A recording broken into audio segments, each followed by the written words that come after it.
नमस्कार दोस्तों, SN electrical academy के यूट्यूब चैनल पे आपका स्वागत है। दोस्तों, कल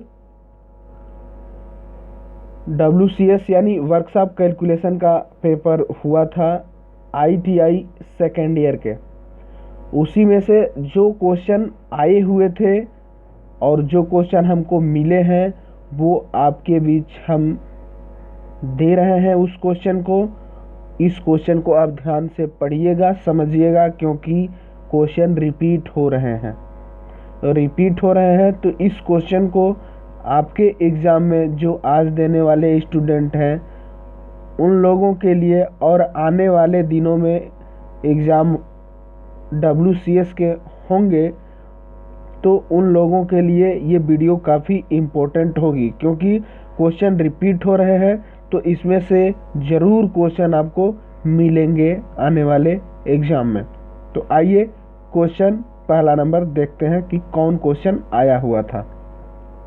और साथ ही साथ आपसे निवेदन रहेगा कि इस वीडियो को ज़्यादा से ज़्यादा लाइक करिए, शेयर करिए, और यदि आप इस चैनल पर नए हैं तो प्लीज़ इस चैनल को सब्सक्राइब कीजिए, क्योंकि यदि आप सब्सक्राइब किए रहेंगे तो हम फिर आज का, ये कल का है, आज का जब हम क्वेश्चन फिर अपलोड करेंगे तो आपको नेक्स्ट जो स्टूडेंट आने वाले एग्ज़ाम देने वाले होंगे उनको भी ये वीडियो मिलती रहेगी, सबसे पहले आपको मिल जाएगी। इसलिए आप चैनल ज़रूर सब्सक्राइब कीजिए। तो आइए क्वेश्चन देखते हैं कौन पहला आया था। पहला जो क्वेश्चन आया हुआ था, ये क्वेश्चन आया था 2 नंबर में कि किस गतिमान वस्तु के विरुद्ध घर्षण बल की दिशा क्या होती है। तो किसी वस्तु, मतलब जो वस्तु है ऐसे गतिमान है, इस डायरेक्शन में वस्तु गतिमान है, तो इस पर जो वस्तु पर घर्षण लगता है, फ्रिक्शन बल लगता है, इस वस्तु के गति की विपरीत दिशा में, मतलब जब घर्षण लगेगा तो इधर से लगेगा, ये घर्षण हो जाएगा और वस्तु की ये गति हो जाएगी। मतलब कि वस्तु की गति के विपरीत दिशा में घर्षण लगता है।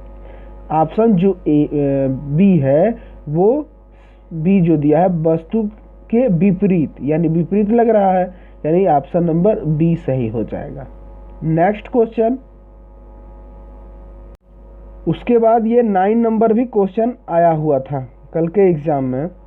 ये 9 नंबर जो था, ये घर्षण गुणांक ज्ञात कीजिए, इसका सही फार्मूला क्या होता है घर्षण गुणांक का, ये वाला क्वेश्चन।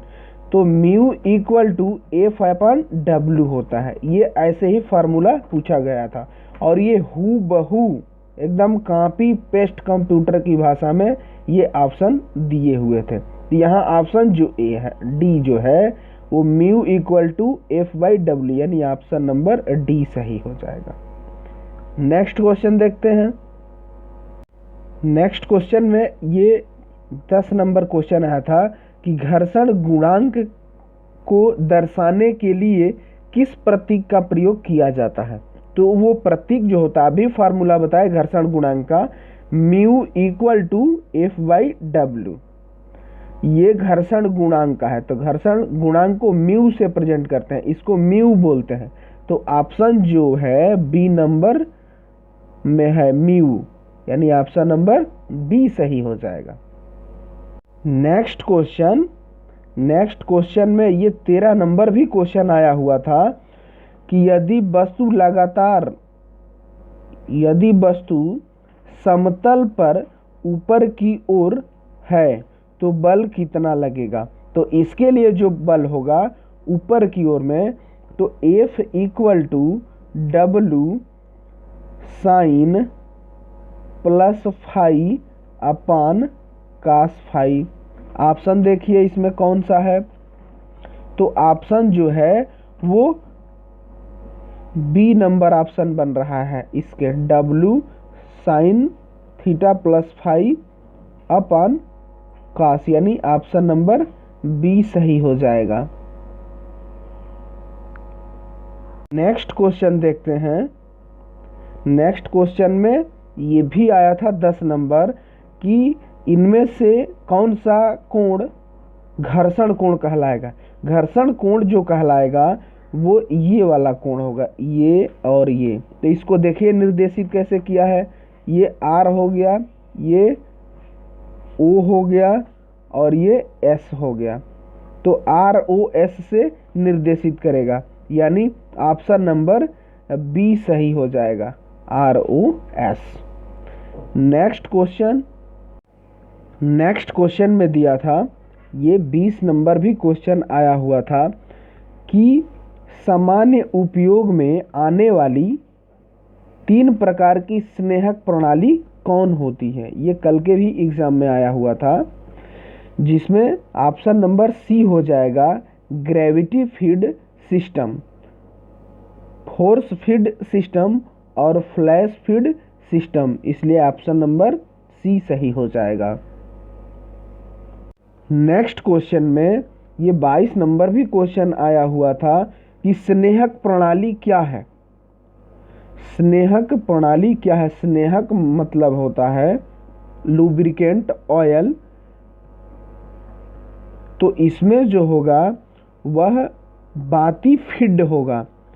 स्नेहक प्रणाली, ये जो स्नेहक प्रणाली है इसका जो नाम होता है बाती फीड, यानी ऑप्शन नंबर बी सही हो जाएगा, बाती फीड।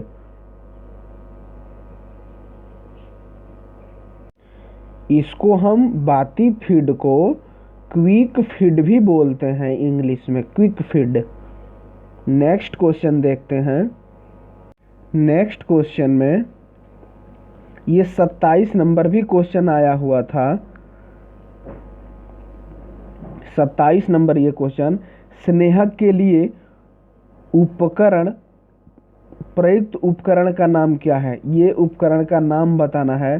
तो ये जो उपकरण है स्नेहक का, लुब्रिकेंट का, वह टी हैंडल प्रेशर गेन होता है। टी हैंडल, यहाँ देख रहे होंगे आप कि टी की आकृति का हैंडल बना हुआ है ये टी, और जब इसको हम घुमाएंगे तो इसमें प्रेशर बनेगा, अर्थात टी गन प्रेशर होगा, यानी ऑप्शन नंबर सी सही हो जाएगा, T handle pressure gun. Next question, ये 28 नंबर भी क्वेश्चन आया हुआ था, स्नेहक के किस सिद्धांत का उपयोग किया जाता है? ये जो सिद्धांत है वो ग्रेविटी फीड सिस्टम है। ये फिगर से पूछा गया था कि ये कौन सा सिद्धांत का प्रयोग किया जा रहा है, तो ये ग्रेविटी फीड सिस्टम का प्रयोग किया जा रहा है, इसलिए ऑप्शन नंबर सी सही हो जाएगा। नेक्स्ट क्वेश्चन देखते हैं और कौन आया था। फिर ये 38 नंबर क्वेश्चन आया हुआ था, एक क्षैतिज सतह पर 40 किलोग्राम के बल और 80 किलोग्राम के द्रव्यमान पिंड को स्थानांतरित करने के लिए घर्षण गुणांक की गणना कीजिए।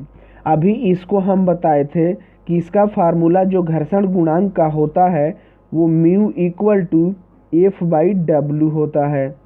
अब यहाँ घर्षण गुणांक पूछा है, अर्थात म्यू का मान पूछा है। F का मान देखिए इसमें कितना दिया हुआ है, तो F का मान जो है वो 80 दिया हुआ है।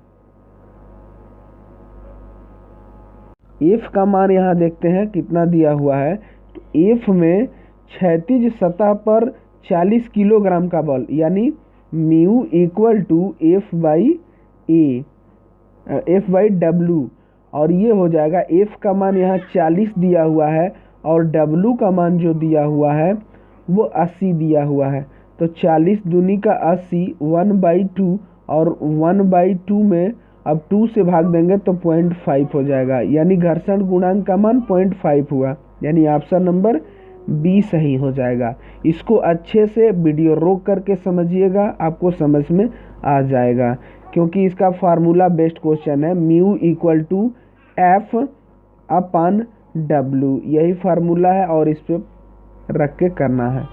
नेक्स्ट क्वेश्चन देखते हैं और कौन आए थे। क्वेश्चन में ये 40 नंबर भी क्वेश्चन आया हुआ था कल के एग्जाम में कि किसी वस्तु के झुकाव का अनुपातिक कोण क्या होगा, म्यू घर्षण का मान इतना है।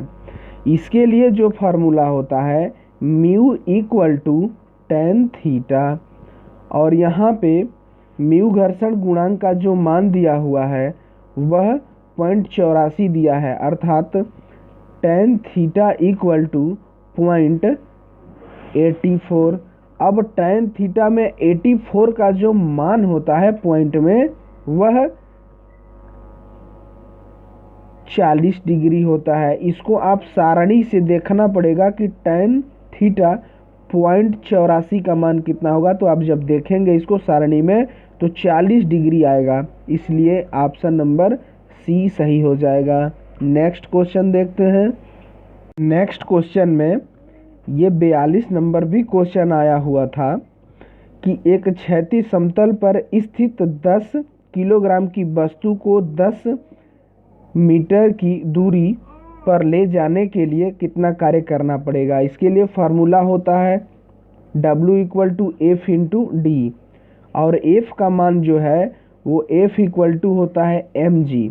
तो यहाँ से F का मान निकालेंगे तो यहाँ m का मान दिया हुआ है 0.15 दिया हुआ है, इंटू g का मान यहाँ 10 दिया हुआ है, इंटू d का मान जो है वो 10 दिया है। जब आप 10 दहाई 100 और 0.15 में गुणा करेंगे तो ये 15 हो जाएगा। पॉइंट कैंसिल हो जाएंगे, 2 स्थान तक 2 जीरो कैंसिल हो गए, तो 15 mkg इसका मात्रक हो जाएगा, यानी ऑप्शन नंबर बी सही हो जाएगा। Next question. नेक्स्ट जो क्वेश्चन आया हुआ था ये 54 नंबर भी क्वेश्चन आया था, हूबहू कॉपी पेस्ट क्वेश्चन है कि टी खंड में गुरुत्वाकर्षण केंद्र का मान क्या होगा। इस टी खंड में गुरुत्वाकर्षण का मान क्या होगा। तो यहाँ इसका गुरुत्वाकर्षण केंद्र जो होगा वह 8.545 सेंटीमीटर पे होगा इसके सेंटर से। तो ऑप्शन नंबर ए सही हो जाएगा। Next question. नेक्स्ट क्वेश्चन में नेक्स्ट क्वेश्चन जो है ये 56 नंबर भी क्वेश्चन आया हुआ था कि पटल का गुरुत्व केंद्र क्या होगा। इसका गुरुत्व केंद्र इस ट्रिंगल का इसके लंबवत जो समद्विभाजक ये लाइन है इस सेंटर से 2 सेंटीमीटर ऊपर में होगा, इसलिए ऑप्शन नंबर बी सही हो जाएगा। Next question. इसका 57 नंबर भी क्वेश्चन आया हुआ था कि वस्तु के गुरुत्वाकर्षण केंद्र का मान क्या होगा। तो ये भी एक प्रकार टी सेक्शन ही बना हुआ है यहाँ से, और इसका जो गुरुत्व केंद्र होगा इस सेंटर से लेके इससे ऊपर 90.6 mm पर होगा, मतलब यहाँ कहीं इसका होगा, इसलिए ऑप्शन नंबर ए सही हो जाएगा। Next question. नेक्स्ट क्वेश्चन जो था वो 60 नंबर भी क्वेश्चन आया हुआ था, ये वाले क्वेश्चन कि एक शंकु आधार 10 सेंटीमीटर, ऊंचाई 50 सेंटीमीटर, गुरुत्व केंद्र की गणना कीजिए। शंकु में गुरुत्व केंद्र ज्ञात करने के लिए मोटा मोटी इसका यही एक ट्रिक होता है कि ये जो है इसकी तिरछी ऊंचाई है, ये इसको एल बोलते हैं, तो ये भी तिरछी ही ऊंचाई होगी तो इसी को एल भी बोलेंगे। ये जो है ये इसकी हाइट है, लंबवत हाइट है, इसलिए इसको एच से प्रेजेंट करेंगे, और लंबवत जहाँ इसको इस पॉइंट को काट रहा है ये वाला पॉइंट इसकी त्रिज्या हो जाएगा। तो शंकु में गुरुत्व केंद्र ज्ञात करने के लिए ये लंबवत हाइट होती है उसका चौथाई हो जाता है लगभग गुरुत्व केंद्र। तो इसकी जो हाइट है लंबवत वो 50 है अपान 4, तो 2 दूनी का 4 और ये 25 हो जाएगा। आप फिर 25 का आधा करेंगे तो 12.5 सेंटीमीटर हो जाएगा। तो ऑप्शन जो होगा वो ऑप्शन यहाँ बी सही हो जाएगा, 12.5 centimetre. Next question. Next question में ये 63 नंबर भी क्वेश्चन आया हुआ था कि अर्धवृत्त की परिधि ज्ञात कीजिए। तो अर्धवृत्त न कह के अगर वृत्त कहता तो उसकी परिधि 2 पाई r हो जाती, लेकिन अर्धवृत्त का कहा है इसलिए अर्धवृत्त की जो परिधि होती है वो पाई आर प्लस 2r होता है। ये अर्धवृत्त की परिधि होती है। तो ऑप्शन जो ए है वो ए ही ऑप्शन है, पाई आर प्लस 2r। ये एकदम फार्मूला पूछा हो गया है, इसलिए ऑप्शन नंबर ए सही हो जाएगा। नेक्स्ट क्वेश्चन में ये 64 नंबर भी क्वेश्चन आया हुआ था कि सिम्पसन्स के नियम के अनुसार आकार का क्षेत्रफल ज्ञात कीजिए।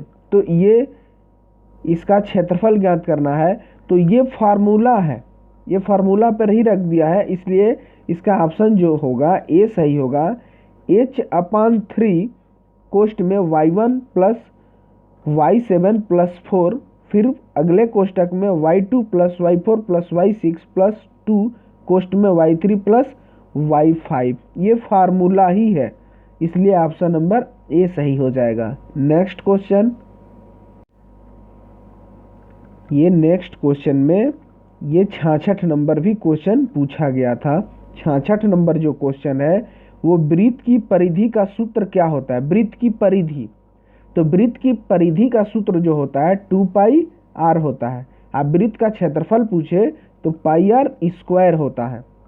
तो ये क्वेश्चन पूछा गया था, इसका ऑप्शन जो है ये फिगर दिया हुआ था ऐसे, और इसकी परिधि पूछा है तो परिधि 2πr, इसलिए ऑप्शन नंबर सी सही हो जाएगा। नेक्स्ट क्वेश्चन में ये 67 नंबर भी क्वेश्चन पूछा गया था।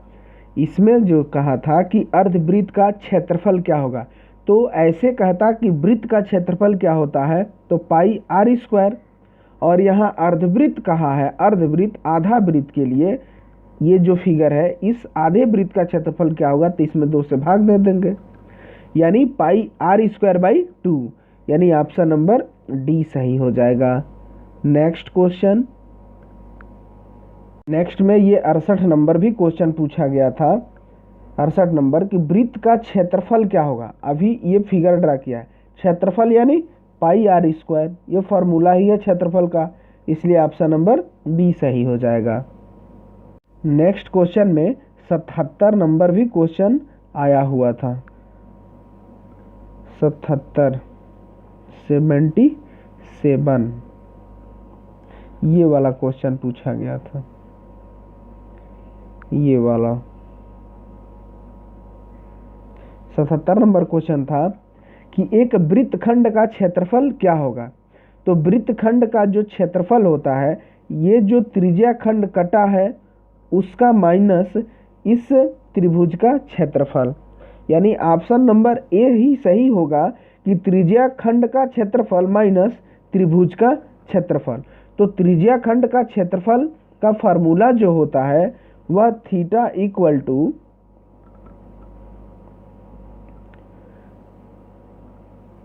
पाई आर स्क्वायर थीटा बटा 360, और त्रिभुज का क्षेत्रफल 1/2 बेस इंटू हाइट।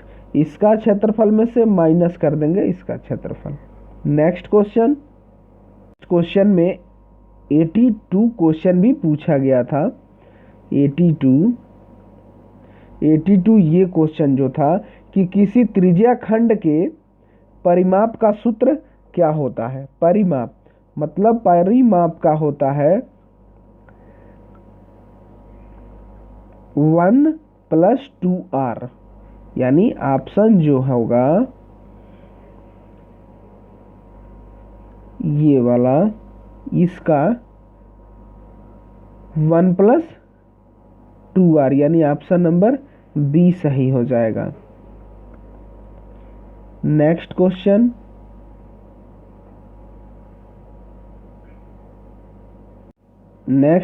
में 89 नंबर भी क्वेश्चन आया हुआ था। 89 ये वाला क्वेश्चन, छायांकित भाग का नाम क्या है। ये वाला छायांकित जो भाग है उसका नाम क्या है, जैसे ये वाला भाग, ये चाप जो कटा है ये वाला भाग, तो इसको हम कहेंगे सेगमेंट, यानी ऑप्शन नंबर ए सही हो जाएगा, सेगमेंट। में क्वेश्चन में अब क्वेश्चन जो आया हुआ था वो 92 नंबर क्वेश्चन आया हुआ था।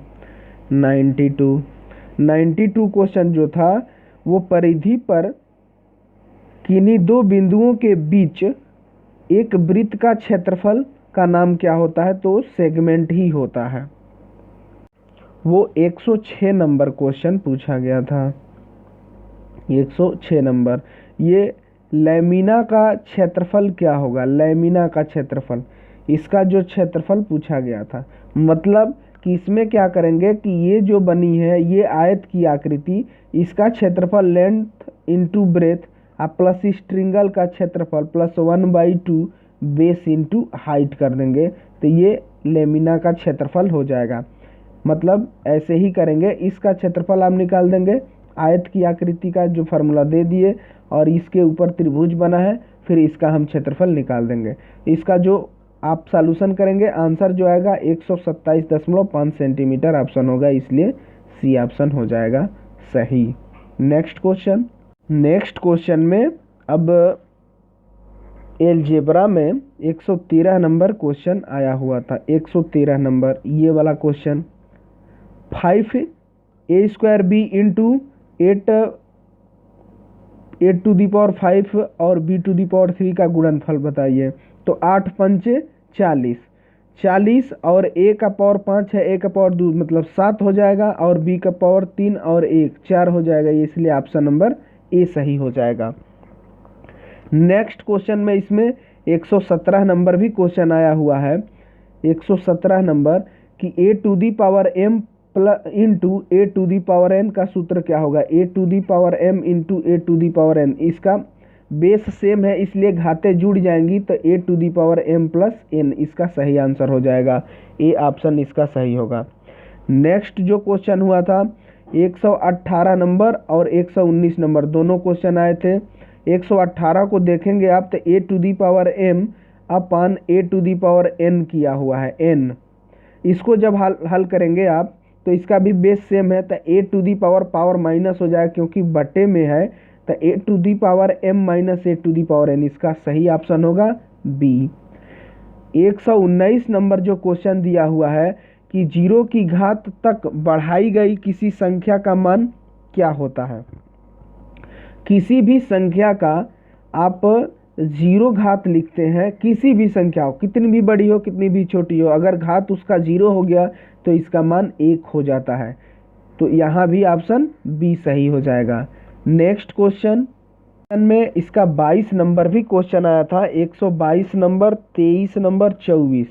122 नंबर क्वेश्चन ये था कि a प्लस बी का विस्तार कीजिए, a प्लस बी का होल स्क्वायर का विस्तार कीजिए, तो a² plus b² plus 2ab हो जाएगा, इसलिए ऑप्शन नंबर ए सही हो जाएगा, एकदम फार्मूला है। तो 122 के बाद 123 नंबर भी क्वेश्चन पूछा गया था कि a माइनस बी का होल स्क्वायर का फार्मूला क्या होगा? तो a² plus b² minus 2ab हो जाएगा, ये हो जाएगा, इसलिए ऑप्शन नंबर ए सही हो जाएगा।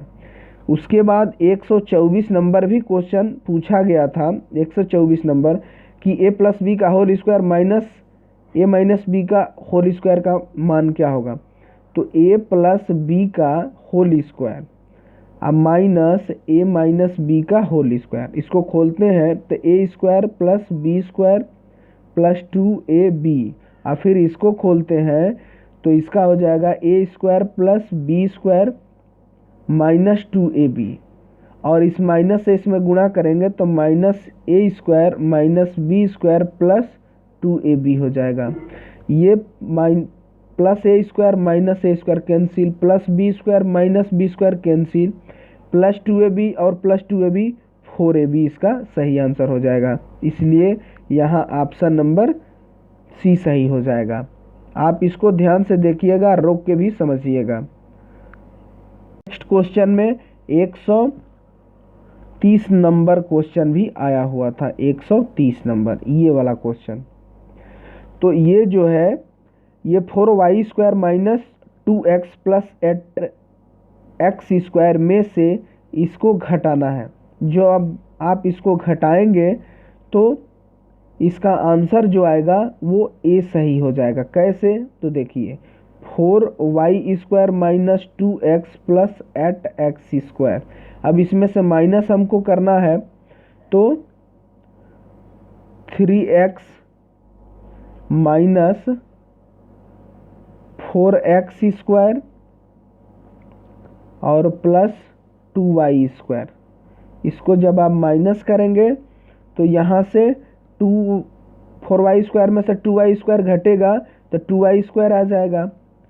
अब यहाँ माइनस 2x और माइनस 3x माइनस 5x हो जाएगा, क्योंकि ये दोनों माइनस है तो जुड़ेंगे लेकिन चिन्ह माइनस रहेगा, इसलिए माइनस 5x हो जाएगा। और यहाँ 8x² में से 4x² घट जाएगा, जुड़ेगा, ये भी प्लस है ना, प्लस है, तो ये जब जुड़ेगा तो ये 12x² हो जाएगा, इसलिए ऑप्शन नंबर ए सही हो जाएगा। नेक्स्ट क्वेश्चन, इसमें 139 नंबर भी क्वेश्चन आया हुआ है। 139 नंबर क्वेश्चन है कि a प्लस बी प्लस सी का होल स्क्वायर बताइए। इसका जो फार्मूला होता है a² plus b² plus c² plus ab plus bc plus ca, ये पूरा फार्मूला हुआ। ऑप्शन देखिए, ऑप्शन ए में ये दिया हुआ है, इसलिए ऑप्शन ए सही हो जाएगा। नेक्स्ट क्वेश्चन, इसमें लास्ट क्वेश्चन जो था 144 नंबर क्वेश्चन एक पूछा गया था बीजगणित में। 144 नंबर क्वेश्चन, ये जो है a प्लस बी का मान जो है 9 है, ए बी का मान जो है वो 20 है, a² प्लस b² का मान पूछा है। इसमें फार्मूला लगाए a प्लस बी का होल स्क्वायर, तो a² plus b² plus 2ab। यहाँ आप देखेंगे कि इसका मान पूछा है, a प्लस बी का मान 9 है तो 9 का स्क्वायर 81 कर देंगे, इक्वल टू इसका मान पूछा ही है, ए बी का मान दिया हुआ है 20, तब 20 दूनी का 40, इसमें से 40 माइनस कर दीजिए तो 1 और ये 4 41 हो जाएगा, इसलिए ऑप्शन नंबर सी सही हो जाएगा। नेक्स्ट क्वेश्चन, नेक्स्ट क्वेश्चन में 158 नंबर क्वेश्चन पूछा गया था। 158 नंबर ये क्वेश्चन कि किस प्रकार की तनाव है, यहाँ टेंशन बता रहा है, एक टेंशन ऐसे है, ये टेंशन ऐसे है, तो इस टेंशन का जो नाम होता है वो कर्तनी टेंशन होता है, मतलब शेयरिंग स्ट्रेंथ, यानी ऑप्शन नंबर सी सही हो जाएगा। नेक्स्ट क्वेश्चन जो था इसमें 161 नंबर क्वेश्चन पूछा गया था, ये वाला क्वेश्चन कि बिंदु सी का नाम क्या है। बिंदु सी का जो नाम होता है वह उपज बिंदु है, उपज बिंदु, यानी इसको इंग्लिश में कहते हैं यील्ड पॉइंट, यानी ऑप्शन नंबर ए सही हो जाएगा, यील्ड पॉइंट, ये वाला सी पॉइंट, ये वाला। नेक्स्ट क्वेश्चन, नेक्स्ट क्वेश्चन में इसमें 65 नंबर भी क्वेश्चन पूछा गया था। 65 नंबर ये वाला क्वेश्चन कि प्रतिबल विकृति ग्राफ में बी का नाम क्या है। बी का नाम पूछा गया था, इस बी का नाम, इसका, तो इसको कहते हैं इलास्टिक लिमिट, यानी ऑप्शन नंबर ए सही हो जाएगा, इलास्टिक लिमिट।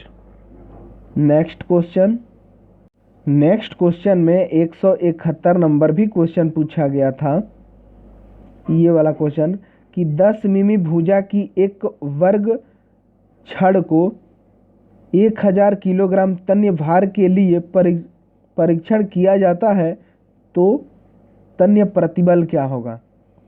प्रतिबल पूछा गया था, तो यहाँ 1 mm में कितना किलोग्राम होता है, तो 1 mm में 1/1000 kg होता है, और पहले से ये 1000 kg दिया हुआ है, तो ये जो मान था वो 10 mm था, 10 mm इंटू 1000 kg, तो ये 1000 से 1000 कैंसिल हो जाएगा, ये 10 kg हो जाएगा, उसका 10 kg, इसलिए ये ऑप्शन जो होगा वो बी ऑप्शन सही होगा, 10 kg।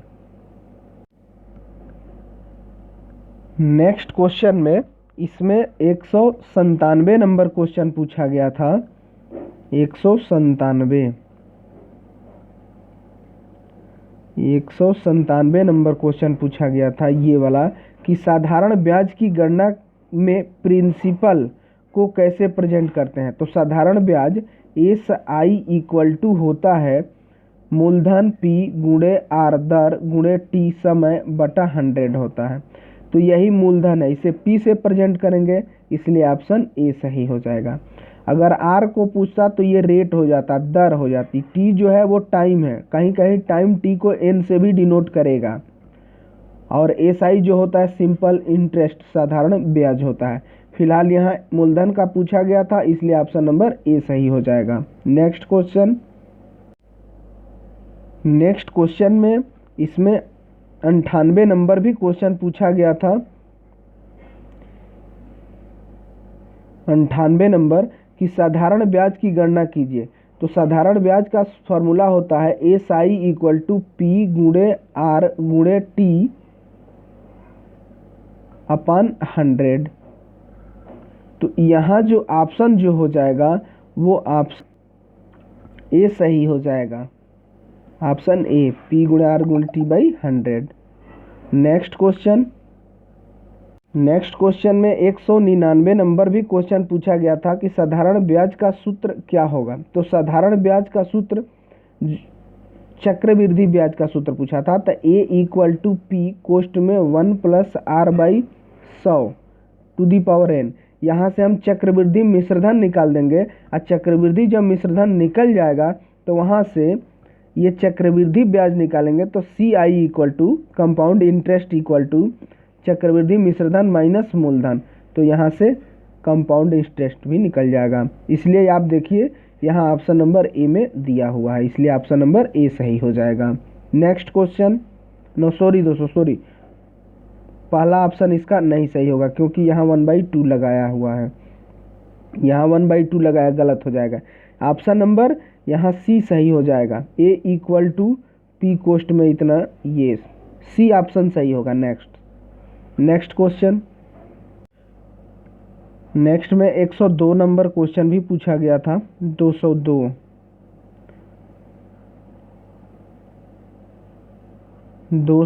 क्वेश्चन जो था ये वाला, हानि परसेंट का फार्मूला क्या होगा। हानि परसेंट, तो हानि परसेंट का जो फार्मूला होता है वह हानि इंटू 100 बटा सीपी, इसलिए ये ऑप्शन सही हो जाएगा, ऑप्शन नंबर ए। 204 नंबर भी क्वेश्चन पूछा गया था ये वाला कि हानि होने पर विक्रय मूल्य का प्राइस, ये सेलिंग प्राइस, तो selling price equal to CP into 100 plus minus percent upon 100 होता है। तो यहाँ जो पूछा था सेलिंग प्राइस ही पूछा है, और यहाँ हानि के पद में पूछा, तो यहाँ माइनस यूज करेंगे।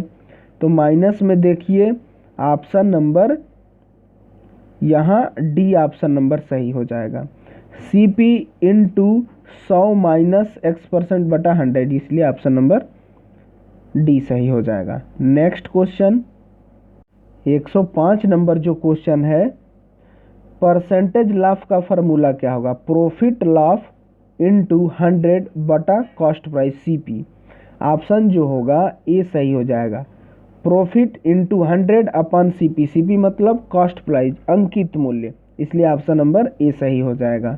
नेक्स्ट क्वेश्चन में 211 नंबर क्वेश्चन जो आया हुआ था ये वाला, अर्जित ब्याज क्या होगा यदि मूलधन इतना है और इतना इसका ब्याज है। तो